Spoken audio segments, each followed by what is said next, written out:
العالمین والصلاة والسلام علی خیر خلقہ محمد و آلہ الطیبین الطاہرین۔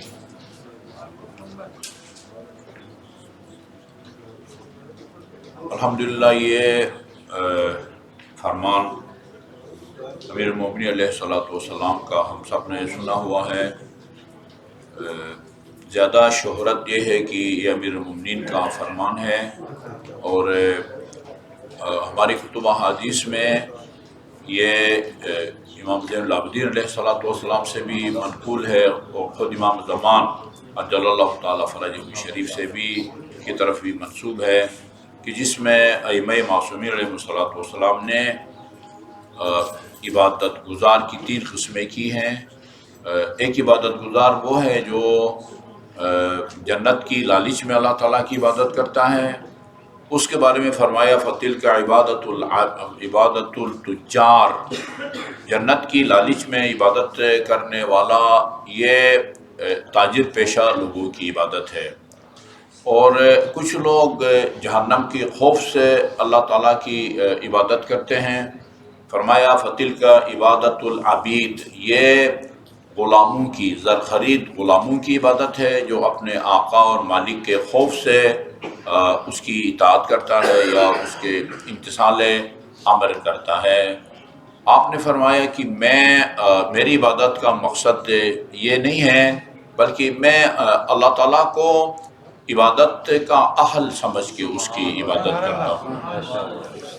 اس کے باوجود یہ ایک حقیقت ہے کہ جس میں آپ نے عبادت گزار کی درجہ بندی کی ہے، لیکن قرآن مجید میں جنت کی لالچ میں عبادت کرنے والوں کی اللہ تعالیٰ نے حوصلہ افزائی کی ہے، آتش جہنم کے خوف سے اللہ کی عبادت کرنے والوں کی بھی حوصلہ افزائی کی ہے۔ دعائیں ہیں، خدایا ہمیں ادخلنا الجنت ونجنا من النار، ادخلنا الجنت ونجنا من النار، بہت ساری دعاؤں میں اور ائمہ معصومین سے خصوصاً رسول خدا صلی اللہ علیہ وسلم سے پوچھا گیا ہے کیا کریں جس کی وجہ سے جنت میں جائیں۔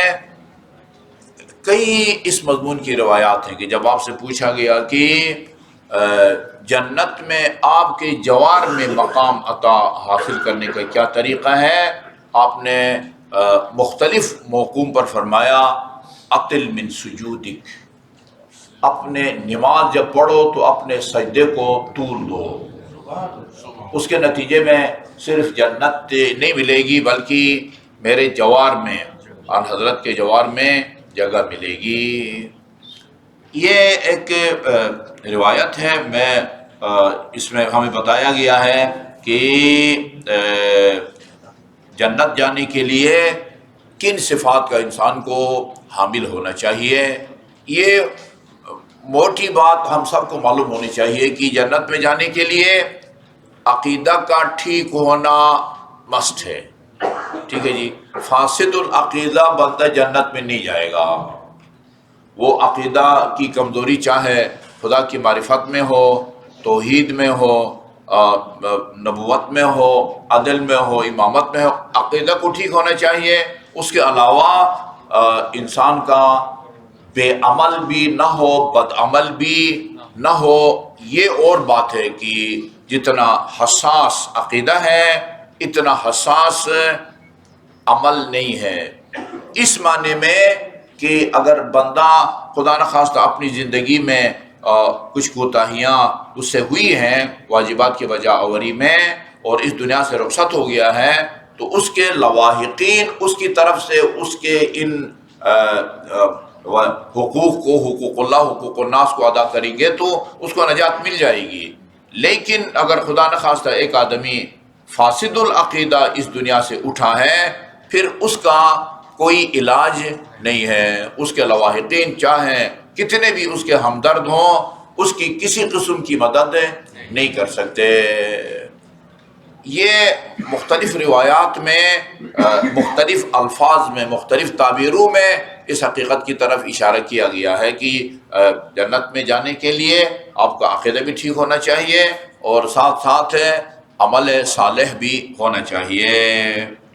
امیر المومنین علیہ الصلوۃ والسلام سے یہ انس بن محمد ابو مالک اپنے والد سے، یہ امام جعفر صادق سے آپ امام محمد باقر سے، آپ اپنے جد سے امیر المومنین سے نقل کرتے ہیں ان النبی قال فی وصیتہ، امیر المومنین کے لیے رسول خدا نے کئی وصیتیں کی ہیں۔ رسول خدا نے ایک وصیت میں امیر المومنین سے یہ فرمایا، من کن فی ہے سبعۃ من کن فی ہے فقد استکمل حقیقت الایمان، جس میں یہ 7 صفتیں ہوں، یہ 7 خصوصیتیں ہوں یا خوبیاں ہوں، استکمل حقیقت الایمان، اس نے حقیقت ایمان کو مکمل کر لیا ہے۔ جس کے اندر یہ 4 صفتیں ہوں اس نے حقیقت ایمان کو مکمل کر دیا ہے۔ وَأَبْوَابُ الْجَنَّةِ مُفَتَّحَةٌ لَهُ، اور جنت کے دروازے اس کے لیے کھلے ہوئے ہوں گے۔ 8 ہیں جنت کے دروازے، 8 ہیں، اور جو ہے وہ دوزخ کے دروازے 7 ہیں نا، تو جنت کے تمام دروازے اس کے لیے کھلے ہوئے ہوں گے۔ نمبر 1، من اسبغ وضوءہ، یہ دیکھیں 2 لازم ملزوم چیزیں ہیں، اشارے کی نہ یہ ہوتے ہیں۔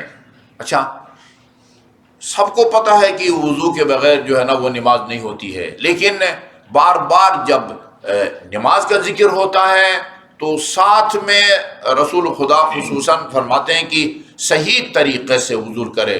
وہ کوئی نابینا جب آیا تھا حضرت کے پاس، یا رسول اللہ میں نابینا ہوں، دعا کرے خدا میری بینائی لوٹا دے، تو آپ نے فرمایا میرا تو مشورہ یہ ہے کہ صبر کرو، یہ باقی زندگی اسی حالت میں گزارو، وہ گناہوں کا کفارہ ہو جاتا ہے، جسمانی طولانی بیماریوں کے نتیجے میں گناہوں کا کفارہ ہو جاتا ہے۔ کہا کہ نہیں، میں جو ہے نا میرے پاس میری کوئی رہنمائی کرنے والا بھی نہیں ہے، گھر سے آتے جاتے وقت میری کوئی مدد کرنے والا بھی نہیں ہے، آپ ضرور دعا کریں۔ ادھر بھی آپ نے دعا نہیں کی، اس کو دعا کا طریقہ بتایا۔ سب سے پہلے یہ کہا کہ بھائی ایک صحیح وضو کرو، سیدھی بات ہے، کہتے 2 رکعت نماز پڑھو، اس کے بعد جو ہے نا یوں دعا کرو، اسے کہتے ایک صحیح وضو کرو۔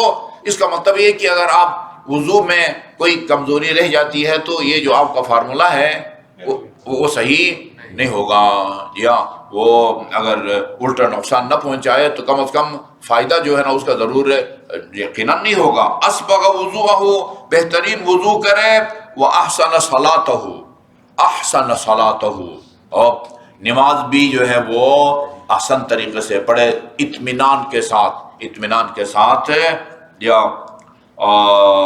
وَأَحْسَنَ صَلَاتَهُ وَأَدَّى زَكَاةَ مَالِهِ، اور وہ ہمارے فقہ کے مطابق 9 چیزوں میں زکوٰۃ واجب ہے۔ اگر ان 9 چیزوں میں سے کوئی چیز ہے اور وہ نصاب کی حد تک پہنچ جائے، کم از کم وہ عدد یا وزن جس میں زکوٰۃ واجب ہوتی ہے اس کی زکوٰۃ بھی ادا کرے۔ وَكَفَّ غَضَبَهُ، یہ دیکھیں بالکل نماز حج کے ساتھ ایک اور ناپسندیدہ عمل کی نشاندہی کی، وَكَفَّ غَضَبَهُ، اور ہمیشہ اپنے غضب اور غصے پر کنٹرول رکھے۔ وَسَجَنَ لِسَانَهُ، اور سجن جیل کو کہتے ہیں نا، اور اپنی زبان کو جیل میں رکھے، یعنی اپنی زبان پر بھی کنٹرول رکھے۔ وَاسْتَغْفَرَ لِذَنبِهِ، اور وہ اپنے گناہوں سے استغفار کرتا رہے۔ وَأَدَّى النَّصِيحَةَ لِأَهْلِ بَيْتِ نَبِيِّهِ، اور اہل بیت اطہار علیہ الصلوۃ سے محبت جو ہے نا ان کے دامن ولایت سے متمسک رہے۔ ایسے بندے کے لیے جنت کے تمام دروازے کھلے ہوتے ہیں۔ اللہ تعالی ہمیں ان اوصاف کو اپنے اندر پیدا کرنے، اپنانے کی توفیق عطا فرمائے۔ اللہم صلی اللہ محمد و آلہ